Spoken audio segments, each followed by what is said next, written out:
Hey guys, it's Sarah, and in today's video I'm going to be talking about some new makeup releases, some palettes that have caught my eye that I'm going to try to dupe within my own collection. I also asked you guys on Instagram a couple weeks ago if there were any new releases that caught your eye, so we'll be talking about those as well. Kind of talking myself out of buying a lot of new releases. Also, there are some that are just not really interesting to me at all, and we'll talk about those as well. So let's go ahead and get into it. So the first new release that I think has really kind of been the talk of the town ever since the initial launch photos came out is the new Natasha Denona Glam palette. Not gonna lie, it did catch my eye. It is beautiful. I love neutral shadows. I love cool tones, especially lately I've been really into cool tones. And I mean, it's just a beautiful palette. It looks beautiful for the holidays. It looks beautiful for New Year's. The shimmers look absolutely gorgeous. But the first thing I thought when I saw this palette was that would be so easy to dupe with the e.l.f. New Classics palette, which I already own. This is only $14. Swatching these shadows and comparing them to the swatch photos of the Natasha Denona Glam palette, I almost feel like this is a slightly more kind of saturated version of the Glam palette. There's a little bit more color to these shades. There are some warmer shades in here, whereas the Glam palette is pretty much completely cool and neutral. While there are some differences, I feel like there are enough overlapping shades that I myself would not be able to justify purchasing the Glam palette. Now, I'm sure the formula of the Glam palette is completely different from this one. This is a drugstore palette. The shadows, they do feel like drugstore shadows. You know, I'm not going to lie to you and say like, wow, these shadows feel like they belong in a $65 palette, because they don't, but I still think they're beautiful. I'm wearing this palette on my eyes today. I have this platinum shade on my lid. I have just some of the cooler mattes in my crease. I did a pretty simple look here, but I feel like this is a look that you could also get with the Glam palette. The shimmers in the Glam palette look very kind of sparkly and metallic, whereas these are slightly softer shimmers, so I would say that's probably the biggest difference. If you are really tempted by the Glam palette and you want something similar but you don't want to spend that much money, I feel like you could go for this one and be satisfied. I really do love this palette. It's one of my favorite neutral palettes in my collection. Okay, another one that is from a brand that I just don't really care about that much, but it's the Too Faced Pumpkin Spice palette. Several of you guys said that you were really eyeing this one, and I think it's a really pretty color story. I do like that there's some kind of mustardy colors, there's some more cranberry kind of colors, there's some greens. It's a nice fun color story. I feel like it's something a little bit different from Too Faced. I just don't like Too Faced. There's something about the brand that I don't ever really find myself tempted to buy anything from them. I feel like it's the aesthetic of the brand that it just doesn't really, I don't really vibe with it. But I do think the color story is pretty, so I wanted to challenge myself to dupe it, and I felt like I was able to dupe most of this palette with my single magnetic shadows. These are all from ColourPop. But between these singles and my Modern Renaissance palette, I felt like I was able to pretty much dupe that Pumpkin Spice palette. The only shades that I wasn't able to find similar ones from my singles were kind of just like the dark browns and like the matte cream color, which all of those can be found in the Modern Renaissance palette.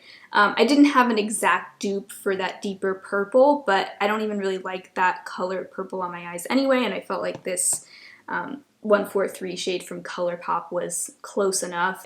Again, with the greens also, I didn't have exact dupes from here, but I don't wear green eyeshadow that often, and I think I do have similar shades in other palettes, but I just didn't want to be reaching into like 5 different palettes to try to dupe this. I just felt like I had a good enough dupe within both of these, and it was enough to make me realize that I'm not missing anything in not buying that palette. So, but I do applaud them for the sort of unique color story. I feel like there's a lot of different directions you could go with that palette. You could go more earthy, you could go more peachy pink, you could go purple. There's a lot going on there, so I think that's fun.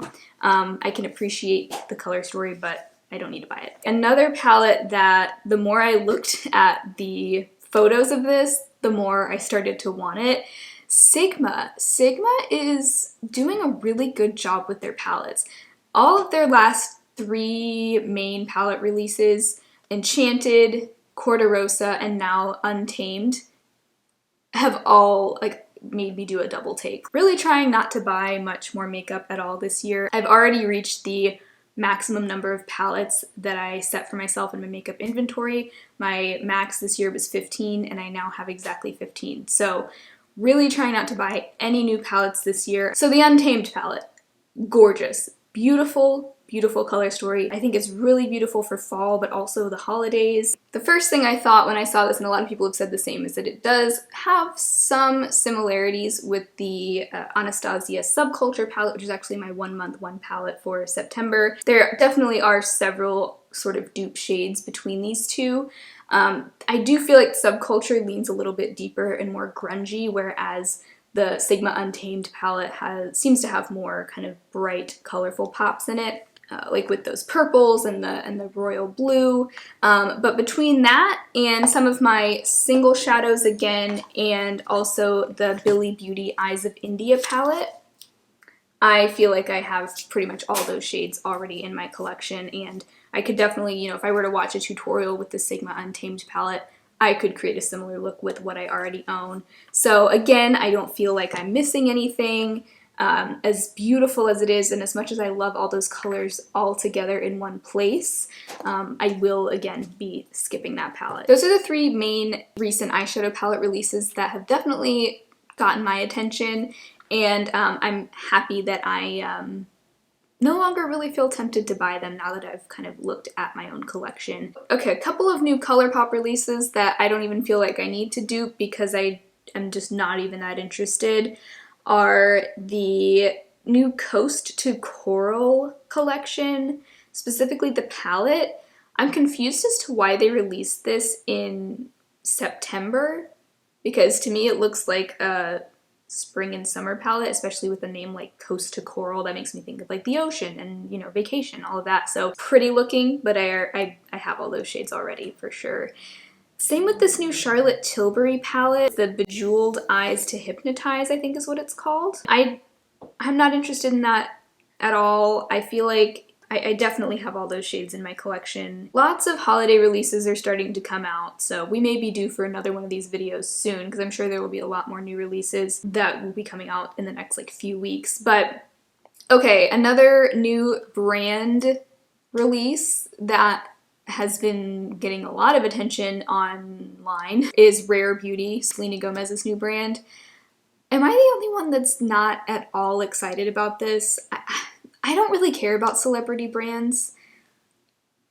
I like that it seems like the price point is pretty reasonable, especially for a Sephora brand. Packaging looks beautiful. The products look pretty. I think I'm kind of just burnt out on makeup. I think a lot of people have been feeling that way, but kind of taking a hard look at my own collection right now and what I've already spent on makeup this year. I do have a beauty budget update coming soon and a makeup inventory update, both kind of quarterly updates. And I can't believe it's already time for another quarterly update. But looking at both of those, I am kind of at this place now where I just don't even want to buy anything. Also, I know that they say that they're cruelty-free. I haven't been able to find any sort of actual confirmation of that. They're not approved by any of the sources that I tend to look at. I think they are PETA certified, but I don't really trust PETA, so I would definitely need more information before I would buy something from them. The aesthetic of the brand, I think, is beautiful and adorable, but I'm not a big Selena Gomez fan. And yeah, so I'm not that excited about it. There is a new KVD Vegan Beauty eyeshadow palette for the holidays, formerly known as Kat Von D. In the past, I was just never really drawn to the aesthetic of Kat Von D. Also, not a huge fan of the person Kat Von D, so it was easy for me to not ever buy from them because I never bought from them to begin with. Now that they've kind of done their whole rebrand, Kat Von D herself I don't think is involved in the company anymore, so I have nothing against purchasing from the brand now. This new palette does look really pretty, and apparently it is a 100% recyclable palette, which I can really appreciate. The color story I think is pretty. I didn't really feel the need to try and dupe this within my collection. I'm not really that tempted to purchase it.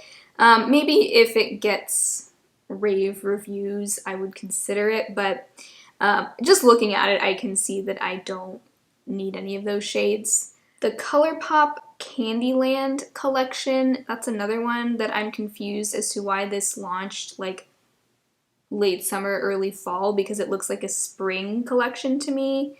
Those pastel colors. I love pastel eyeshadows, but looking at the colors in that palette, there's, you know, a few kind of light peachy pinks. I definitely have a lot of those, especially in the Miss Bliss palette. Those more, the pastel kind of mint green. I have a pastel mint green already from ColourPop. The light purple, I feel like that's not that unique. The light yellow, the frosty color, yeah, there's nothing in that palette that I don't already have.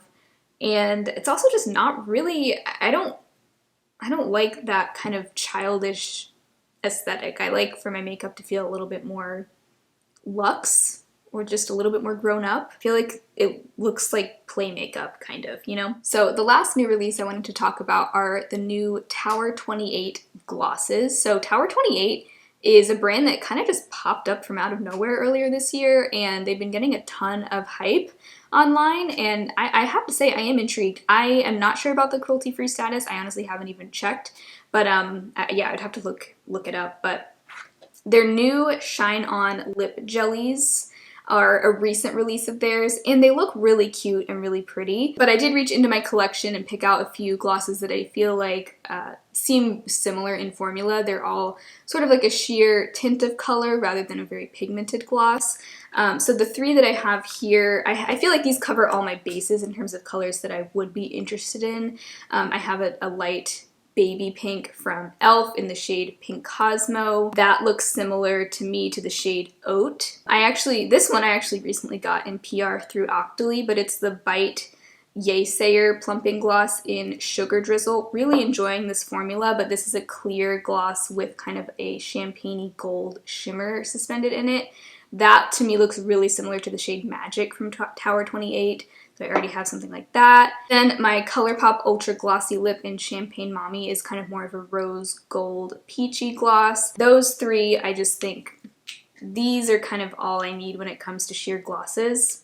And I can easily pass on those Tower 28 ones, even though they are really pretty, and they're only $14 each, which I feel like is a pretty reasonable price for, I think they're kind of more of a high-end brand. They are sold at Sephora, I believe, so I think that's a pretty good price, but I feel like I can easily skip those. So those are some new releases that have either caught my eye or you guys told me that you were interested in.